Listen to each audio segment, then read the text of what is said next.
두려움의 근거가 되는 근심은 정신병리의 모든 출발점입니다.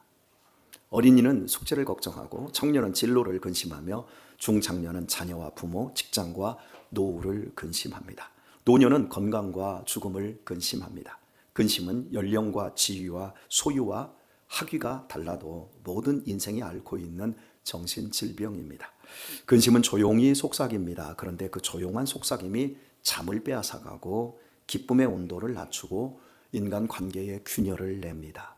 무엇보다 근심은 마음에서 끝나지 않습니다. 몸으로 표출됩니다. 성경은 이미 오래전에 말했습니다. 심령의 근심은 뼈를 마르게 한다. 분노 내는 것도 있잖아요. 이 분노 내는 것도 이제 우리의 몸에 치명적으로 심장에 무리를 준다. 이게 성경의 말씀입니다.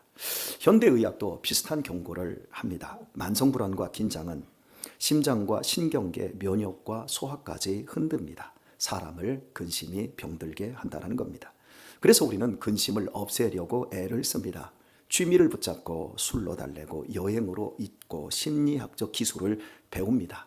이런 모든 것들이 어느 정도는 도움이 됩니다. 그러나 근본적인 해결책은 아닙니다. 근심은 모양을 바꾸어 계속해서 자신을 공격합니다. 왜냐하면 근심의 뿌리는 단순히 상황에 있는 것이 아니라 자기 통제권의 상실에 있고, 이것을 현대 심리학이 밝혀냈습니다. 이제는 뇌과학적으로 가서 도대체 이 근심이 어디에서 비롯되느냐, 손해라는 것까지도 밝혀내고 있습니다.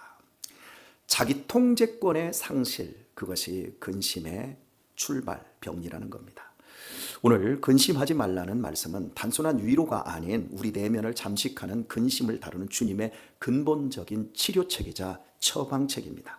십자가의 고난을 바라왔던 밤에 예수님과 제자들이 함께 있는 다락방은 화기애애한 만찬의 모임이 아니었습니다.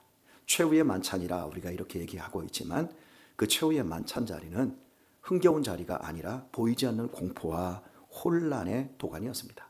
무거운 침묵 속에 혼란스러웠습니다. 제자들은 예수님과 함께라면 더욱 좋은 일이 일어날 줄 알았습니다.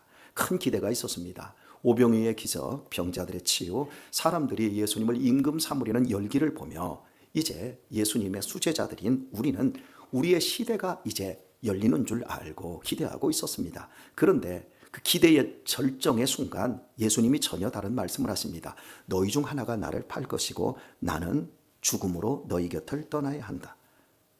베드로야, 너는 다 굴기 전에 3번이나 나를 부인하게 될 것이다. 이게 무슨 마른 하늘의 날벼락 같은 말씀입니까? 가장 기대에 부풀어 있을 때 날벼락 같은 말씀을 주시는 거예요. 주님과의 이별은 곧 자신들이 가진 모든 것을 잃는 일입니다. 목사가 교회를 잃는 것은 단순히 교회에서 사임을 하는 것이 아니라 전 인생을 다 잃어버리는 거예요. 장로님들이, 또 우리 안수 집사님들, 우리 권사님들이 교회를 잃는 것은 쉬운 문제가 아니에요. 모든 것을 잃는 거예요. 지금 제자들은 예수님을 떠나게 되면, 예수님이 제자들을 떠나게 되면 모든 것을 다 잃게 되는 거예요. 그럼 우리는 어떻게 되는가?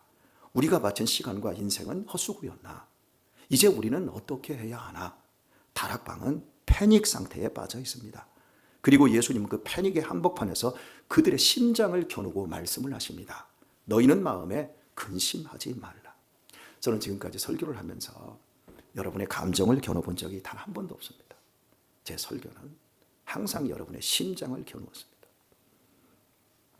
심장이 바뀌지 않고, 심장이 예수님의 말씀의 창으로 뚫리지 않고는 근본적으로 우리 자신의 내면 속에 흐르는 영적인 피는 바뀌지 않기 때문에 그렇습니다. 예수님께서는 패닉 상태에서 그들의 감정에 호소하지 아니하고 그들의 심장을 향해 너희는 마음에 근심하지 말라 선포하십니다. 근심은 우리의 통제 너머에서 시작됩니다. 통제 밖에서 시작됩니다. 건강의 변수가 생기고요, 관계의 변덕이 생길 수 있고요, 예상치 못한 사고와 질병, 진학과 진로, 이 불확실성이 우리의 심장을 건드립니다. 혹시 여기에도 트라우마가 있는 분들이 계실 겁니다. 살아오면서 여러분의 통제 너머에서 일어났던 엄청난 사고와 병과 무시무시한 일들과 폭력으로 인해서, 가난으로 인해서 지금 여러분들의 심장이 건드려지고 있는 분도 계실 수 있습니다. 이렇게 우리는 통제 너머에서 엄청난 일들이 우리를 공격해 오고 있습니다. 그런데 이 근심에는 특징이 있습니다. 근심은 단지 산만한 생각이 아니라 고도의 집중력입니다. 근심의 생각이 들지 않는 사람은 아무도 없습니다. 모두 근심의 생각이 있습니다. 문제는 근심이 내 마음을 스치고 지나가는 것이 아니라 근심을 마음에 달라붙게 하여 근심과 내가 일치하게 된다는 겁니다. 근심이 마음의 묵상처럼 자리를 잡습니다. 아침부터 밤까지 마음이 근심이라는 한 점에 붙어 있습니다. 여기에서 우울증과 또 조울증과 더 다른 정신분열까지 나아가게 됩니다. 분석하면 분석할수록 더 깊이 근심에 빠집니다. 해결책을 찾는다고 하지만 실상은 마음이 더 소모가 되어집니다. 결국 마음뿐만 아니라 육신의 심각한 병으로 커지고 일상의 삶과 관계에도 치명적으로 작용을 합니다. 그래서 예수님은 근심을 단지 그만해라, 너 그만 생각해라 이렇게 말하지 않고 하나님을 믿으니 또 나를 믿으라고 하십니다. 주님의 처방에서 보면 근심의 반대는 근심하지 말라, 근심이라는 것을 생각하지 말라라가 아니라 근심의 반대는 믿음입니다. 근심의 반대는 걱정 없음, 걱정하짐이 아니라 믿음입니다. 믿음은 단순한 긍정적 사고가 아닙니다. 믿음은 현실을 부정하는 주문이 아닙니다. 믿음은 하나님에 대한 신뢰입니다. 그리고 그 믿음은 아주 구체적으로 말하면 이것입니다. 시선을 옮기는 결단입니다. 근심은 문제에 집중합니다. 믿음은 하나님께 집중합니다. 말씀을 읽고 듣고 묵상하는 일이 왜 중요합니까? 하나님의 말씀에 집중할 수 있기 때문입니다. 기도가 왜 중요합니까? 기도는 이 시선의 이동이 실제로 일어나는 자리입니다. 왜 새벽 기도가 중요합니까? 왜 현장에서 드리는 새벽 기도가 중요합니까? 하루의 삶 속에서 첫 시간에 하나님께 집중하기 때문에 그렇습니다. 성경은 말합니다. 아무것도 염려하지 말고 오직 모든 일에 기도와 간구로 감사함으로 너희 하나님께 아뢰라. 그리하면 지각에 뛰어난 하나님의 평강이 너희 마음과 생각을 지키시리라. 아무것도 염려하지 말고 아무것도 염려하지 말고 하나님께 아뢰라. 하나님께 시선을 돌리라. 하나님께 집중하라. 그리하면 하나님의 평강이 너희 마음과 생각을 지키시리라. 평강은 상황의 완벽한 해결에서만 오지 않습니다. 평강의 초점은 전환에서 옵니다.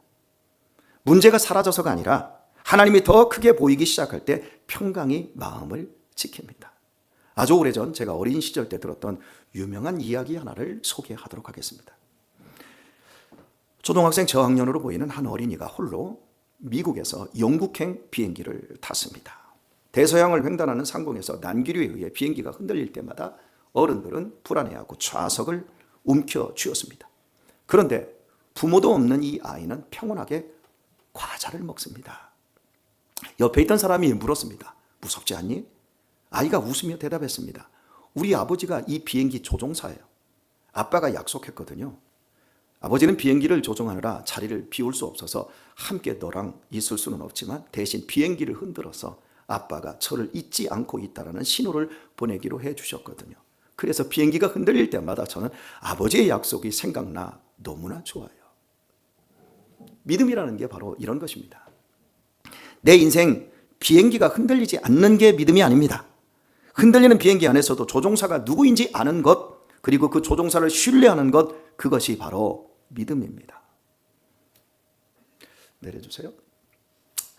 주 안에서 사랑하는 교우 여러분, 내 인생 비행기의 조종사는 누구입니까? 여러분의 생각, 여러분의 감정을 누가 컨트롤하고 있습니까? 여전히 나입니까? 그러면 생각지도 못하는 난기류를 만날 때마다 근심으로 떨 것입니다. 분노와 억울함으로 이빨이 부득부득 갈릴 것입니다. 그리고 더 절망하게 될 것입니다. 내 비행기의 조종사가 주님이십니까? 내 생각과 내 감정, 내 의지의 조종사가 주님이십니까? 난기류를 만날 때마다 내가 너와 함께한다, 내가 너를 지키고 있다는 약속으로 내면은 더욱 견고해질 것입니다. 그리고 더 큰 평안의 세계로 들어가게 될 것입니다. 주님의 근심하지 말라는 말은 마음을 굳건히 하라는 감정 관리가 아닙니다. 그런 형태의 권면은 오히려 더 큰 죄책감을 만듭니다. 마음을 제 아무리 단단히 잡으려 해도 안 잡히기 때문입니다. 마음이 어떻게 잡힙니까? 마음을 어떻게 내가 내 스스로 컨트롤합니까? 나는 왜 또 근심하지? 왜 나는 이러지? 하면서 더 절망하게 되고 더 깊은 우울로 빠져들게 됩니다. 예수님이 하시는 것은 감정 단속이 아니라 왕권 교체, 왕자 교체입니다. 왕의 자리를 바꾸는 겁니다. 내가 왕인 인생은 근심 혹은 교만으로 반드시 무너집니다. 그러나 하나님이 내 마음의 왕이 되실 때 평강이 마음을 호위합니다. 그러니까 예수님은 우리에게 이렇게 지금 초대하고 있는 겁니다. 네 마음의 중심을 바꾸어라. 너 흔들리고 있느냐? 너 지금 아래 위로 막 뒤집어지려고 하고 있느냐? 방법은 하나다. 네 마음의 중심을 바꾸어라. 네 마음의 조종석에서 근심을 내려오게 하고 거기에 하나님을 앉혀라. 이렇게 지금 말씀하고 있는 겁니다. 그런데 이것이 끝이 아닙니다. 여기서 더 나아가 그렇게 하나님을 믿는 것처럼 예수님은 나를 믿으라고 말씀하고 있습니다. 핵심은 하나님을 믿는 것이 아니라 예수님을 하나님으로 믿으라는 겁니다. 제자들은 이미 하나님을 믿고 있고요. 지금 예수님이 옆에 있음에도 예수님이 떠나신다는 말만으로도 그들은 통제 밖에 있는 것을 가지고 근심에 쩔어버렸습니다. 하나님을 믿는 믿음에도 근심에 정복되었단 말입니다. 근본적인 해결책은 이제 예수님을 하나님처럼 믿어야만 근심을 이길 수 있다는 의미입니다. 이게 핵심입니다. 기독교는 하나님을 믿는 종교라는 말로 설명하면 30점도 안 됩니다. 이단들도 모두 하나님을 믿습니다. 신천지도 하나님을 믿습니다. 안상홍 증인회도 하나님을 믿습니다. 안식교도 하나님을 믿습니다. 다 믿습니다. 종교에 관심 없는 사람들 가운데도 하나님은 있다고 믿는 사람들이 너무 많습니다. 이런 사람들을 유실론자라고 합니다. 다 하나님을 믿습니다. 기독교는 인간 예수님을 하나님으로 믿는 종교입니다. 예수님은 실제 인간의 몸으로 나타나신 하나님이십니다. 예수님은 온 우주를 창조하신 하나님이십니다. 모든 것이 예수님으로부터 비롯되고 예수님의 통치를 받고 있습니다. 그 예수님이 오늘 본문에서 이제 십자가의 죽음과 부활을 통해 그 하나님의 자리로 다시 영광 중에 복귀하실 것입니다. 제자들의 구원과 영생 복락을 다 성취하셨고 이제 십자가의 승리를 통해 승천하실 것입니다. 제자들의 미래는 이제 예수님 안에 있습니다. 제자들의 운명은 이제 예수님 안에 결정되어 있습니다. 그리스도 예수님의 사랑에서 끊어낼 그 어떤 권력도 이 땅에 존재하지 않습니다. 심지어 죽음도 하나님의 그 사랑에서 끊어낼 수가 없습니다. 그러니 예수님을 하나님으로 믿으라는 것입니다. 그때만이 제자들은 근심에서 드디어 해방될 수 있다라는 의미이지요. 이것이 요한복음 14장 1절의 영적 깊이입니다. 깊이가 있기 때문에 이 한 절을 가지고 제가 오늘 설교를 하는 겁니다. 우리 역시 여러분 마찬가지입니다. 우리에게는 근심이 있습니다. 모두 아멘 하십시다. 우리에게는 근심이 있습니다. 우리는 연약하기 때문입니다. 권혁철 목사에게도 근심이 있습니다. 충만합니다. 참으로 연약하기 이를 데 없는 것이 저와 여러분들입니다. 제 안에도 두려움이 큽니다. 왜 두려움이 없겠습니까? 소라야, 너만 두려운 게 아니라 나도 두려워. 안 두려운 사람이 어디 있어요? 다 두렵지. 제일 두려운 게 뭔 줄 알아? 인간관계야. 나는 사람이 제일 두려워. 내 아내 빼고 제일 두려워. 한번 틀어지면 인생 끝장나는 걸 수도 없이 경험하고 사니까. 말 한마디, 눈빛 하나, 그렇게 오랜 세월 함께 지어져 갔어도 떠나면 다 남남이요. 얼마나 힘든 줄 아니? 우리 모두에게는 다 근심이 있습니다. 우리는 연약하기 때문입니다. 예수님께 철저히 붙어있지 않은 한, 예수님을 철저히 의지하지 않은 한 인간은 참으로 해 뜨면 없어질 안개와 같은 허망한 존재입니다.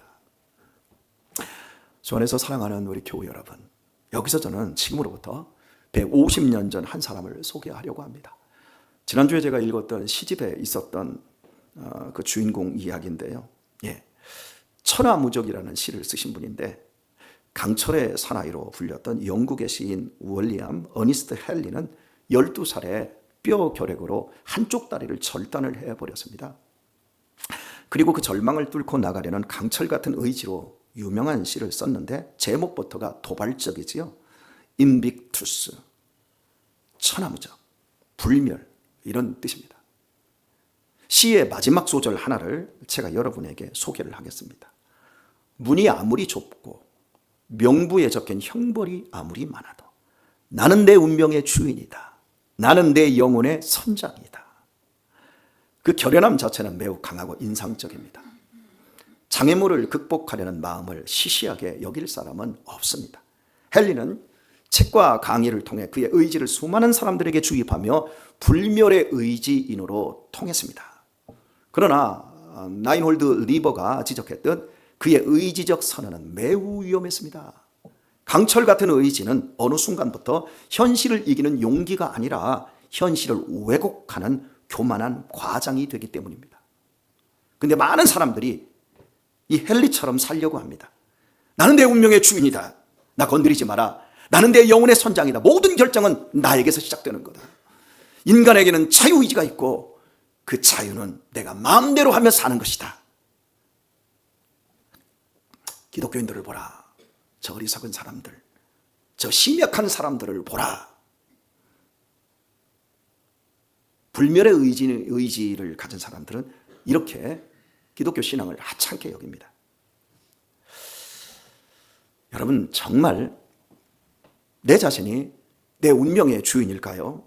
우리는 정말 내 영혼의 선장일까요? 눈을 한번 뜨세요. 정말 내가 내 영혼의 선장 맞습니까? 헨리의 생애가 답을 말해줍니다. 그는 시적인 재능도 있었고 지성도 있었고 시대적으로 성공할 수 있는 좋은 인연도 있었습니다. 좋은 돈 있는 가문에서 태어났으니까 다리를 잘라내고도 공부를 할 수 있었습니다. 그러나 조건이 조금만 달랐더라면 그의 성공은 불가능했을 것입니다. 더 결정적으로 그는 5살 된 자신의 딸 마가렛의 죽음 앞에서 인간이 결코 넘을 수 없는 벽을 만났습니다. 그 순간 그는 자신의 무력함과 정면으로 마주했고 인빅투스를 외쳤던 강철 같은 사나이, 불멸의 사나이, 천하무적의 사나이는 5살 된 자신의 딸 마가렛의 죽음 앞에서 타격을 입고 끝내 회복하지 못했습니다. 사진 찍어 보세요. 다시. 그 자신만만할 때 저쪽 사진입니다. 그리고 그 딸이 죽었을 때의 이 모습으로 마지막까지 삶에서 강철 같은 의지를 회복하지 못했습니다. 여러분, 이것이 인생입니다. 나의 존재와 내게 있는 것이 하나만 잘못돼도 나의 나됨은 틀어진다는 걸 아십니까? 여러분의 심장 박동이, 여러분의 맥박이, 여러분의 혈압이 지금 현재 상태에서 10에서 20만 올라가도 여러분들의 삶의 질이 달라집니다. 이게 인간입니다. 결코 교만할 수 없는 것이 인간입니다. 내가 누려왔던 것이 모두 하나님의 은혜입니다. 지나온 모든 세월들이 다 하나님의 은혜입니다. 앞으로 살아갈, 숨쉬고 살아갈 모든 시간들이 다 하나님의 은혜입니다. 다 은혜입니다. 교만하면 안 됩니다. 교만하면 근심을 마음대로 하고, 교만하면 결국 우리의 강철 같은 의지 앞에 우리는 스스로 뒤틀려진 인생으로 추락하게 되어집니다. 우리의 두려움은 단지 실패가 아닌 인간적인 무력함에 있는 겁니다. 아무것도 지킬 수가 없습니다. 내 생명을 내가 지킬 수가 없고, 내 젊음을, 내 건강을, 나의 사랑하는 내 가족을 내가 내 손으로 붙잡아 두고 지킬 수가 없습니다, 여러분. 언젠가는 모두 다 빠져나가고 없어지고 말 것입니다. 제 딸이 잠자고 있을 때, 우리 유신이가 잠자고 있을 때, 우리 유민이가 잠자고 있을 때, 우리 유아가 잠자고 있을 때, 낮에 지치고 볶아대고 아버지한테 소리 지르고 엄마한테 퉁퉁거렸어도 잠자는 그 시간에 얼굴을 쓰다듬으며, 너네들이 이제 조금 있으면 다 독립을 하는데, 이 거친 세상에서 살아야 되는데 하나님, 이 아이들을 축복해 주세요. 이렇게 곱고 예쁜 아이들이 이 한 세상을 버텨내고 살아야 되는데 주님 얘들을 꼭 만나주세요. 주님이 책임져 주세요. 여러분, 아무것도 내 강철 같은 의지가 이루어낼 수 있는 게 없습니다. 주님, 저의 인생을 주님이 운전해 왔듯이 우리 아이들의 선장이 되어주세요.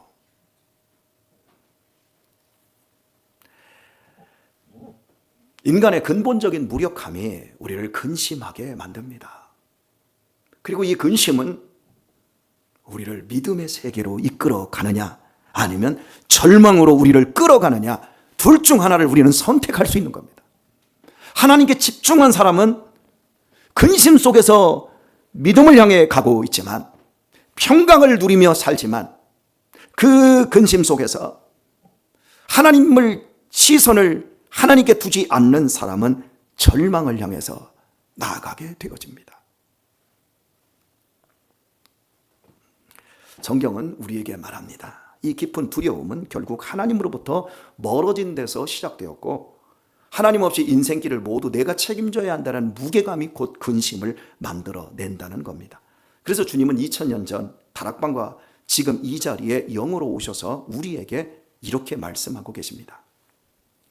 너희는 마음에 근심하지 말라. 하나님을 믿으니 또 나를 믿어라.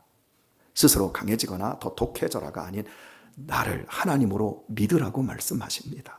삼위일체 하나님과 연결될 수 있는 유일한 길이 바로 십자가에서 중보자가 되신 예수님에게 있습니다. 그러니 예수님을 믿어야 합니다. 예수님의 별칭은 임마누엘입니다. 하나님이 당신의 백성과 함께한다는 의미입니다. 주님께서 인간이 되셔서 제자들과 함께 하셨고 죽으시고 부활하사 영으로 또한 우리와 영원토록 함께 하시겠다고 약속해 주셨습니다. 참으로 예수님을 자신의 인생 조종석에 모신 사람은 임마누엘을 분명하게 경험할 수 있습니다. 저는 이번 주에도 임마누엘을 분명하게 경험을 했습니다. 주님께서 죄의 본성에 길들여진 나의 오름과 나의 자존심을 어떻게 온유함으로 운전하며 나 자신을 바르게 성장시키며 이웃과 복된 관계를 맺게 하는지 분명히 경험할 수 있습니다. 삶의 역경에 절대 지치지 않습니다. 어떤 상황에도 굴하지 않습니다. 어떤 위협에도 절망하지 않습니다. 결코 교만하지 않습니다. 어떤 종류의 근심이든 언제나 믿음으로 발동하며 평강히 그 마음을 지키기 때문입니다. 그러므로 오늘 우리의 할 일은 거창하지 않습니다. 내 인생의 키를 예수님께 넘겨드리는 것입니다. 흔들리는 순간에 구조 신호를 보내고 무너질 때에 조용히 그러나 단호하게 시선을 주님께로 옮기는 것입니다. 문제에서 하나님께로, 불확실한 미래에서 신실한 예수님께로 옮기는 겁니다. 통제가 안 되는, 통제에서 벗어난 근심을 통제하실 수 있는 예수님께 맡겨드리는 겁니다. 오늘의 말씀을 맺겠습니다. 주님이 우리에게 주신 말씀은 단순한 기분 좋은 위로가 아닙니다. 주님은 우리에게 근심 말라라고 말씀하시고 그 말씀에 책임을 지기 위해 십자가로 가셨습니다. 우리의 불안을 꾸짖으려고 오신 게 아니라 우리의 불안을 짊어지기 위해 오셨습니다. 그리고 죽으시고 부활로서 우리의 근심을 해결해 주셨음을 증명해 내 주셨습니다. 주님을 믿는 자의 미래는 결코 불안 속에 잠기지 않는다는 것, 죽음마저도 끊을 수 없다는 것을 말씀으로 증명해 주셨습니다. 지금 내 삶은 어떤 난교류를 통과하고 있습니까, 여러분? 가정이라는 비행기가 흔들리고 경제라는 엔진에서 화염이 일고 건강이라는 고도가 급격히 낮아지고 있지는 않습니까? 그래서 본능적으로 조종관을 더 꽉 움켜 잡고 있습니까? 기억하십시오. 내가 조종관을 잡고 있는 한 여러분의 인생의 흔들림은 공포가 되고 근심은 더욱 큰 절망으로 변할 것입니다. 오늘 혹시 마음이 너무 지쳐 예배당 문을 간신히 열고 들어오신 분 계십니까? 나는 믿음이 약해요 라고 고백하는 분이 계실 겁니다. 괜찮습니다. 믿음이 강해서 주님께 가는 게 아닙니다. 주님이 강하시기 때문에 우리가 주님께 갈 수 있습니다. 그러니 오늘 문제에서 하나님께로 시선을 옮기도록 하십시다. 불확실한 내일에서 신실하신 예수님께로 마음을 옮기도록 하십시다. 근심이 나의 시야를 가려도 주님은 나를 놓지 않으십니다. 길이 보이지 않아도 길이 되신 주님이 나의 인생과 가정과 함께 영원토록 걸으십니다. 평강이 사라진 것 같아도 평강의 왕이 지금 우리 앞에 서 계십니다. 그리고 지금 이렇게 말씀하십니다. 너는 절대 무너지지 않는다. 내가 너와 함께 한다. 근심하지 말라. 하나님을 믿으니 또 나를 믿으라. 할렐루야. 저는 이렇게 권면을 했습니다. 목사님, 잠 안 와서 죽겠어요. 지난밤에도 잠을 못 잤어요. 정말 잠 안 와서 죽겠어요. 그래서 제가 물었습니다. 잠 못 자서 죽은 사람 봤습니까? 잠 못 자서 죽은 사람 하나도 없어요. 잠 못 자서 정말 죽을 것 같으면요, 잠이 와요. 정말입니다. 잠 못 자서 잘못되는 경우는 없어요. 제가 지금껏 그리 살았어요. 거의 30년 이상 잠을 안 자다가 요즘 한 달 동안 보약 먹고 잠을 6시간, 8시간씩 퍼자니까 야, 이게 자는 거구나. 그걸 제가 요즘 압니다. 30년 만에 하나님이 저를 예뻐하시다고 얼마나 잘 재워주시는지. 여러분, 우리에게 잠언은 말합니다. 하나님이 사랑하는 자에게 잠을 주시는도다. 기억하십시오. 여러분의 인생에 어떤 위협도 여러분을 죽일 수 없습니다. 그런데 여러분이 근심하면 뼈가 상합니다. 여러분이 근심하면 여러분 스스로가 여러분을 죽이고 여러분의 가정을 절단내게 됩니다. 기뻐하십시오. 감사하십시오. 웃으십시오. 너그럽게 사십시오. 하나님께 좀 많이 구워주십시오. 그러고 살면 여러분의 인생 만사형통하십니다. 예수님을 주님으로 더욱 확고하게 모시고 2026년 멋진 한 해를 살아낼 수 있길 예수님의 이름으로 축원드립니다. 찬양드리겠습니다. 이 믿음 더욱 굳세.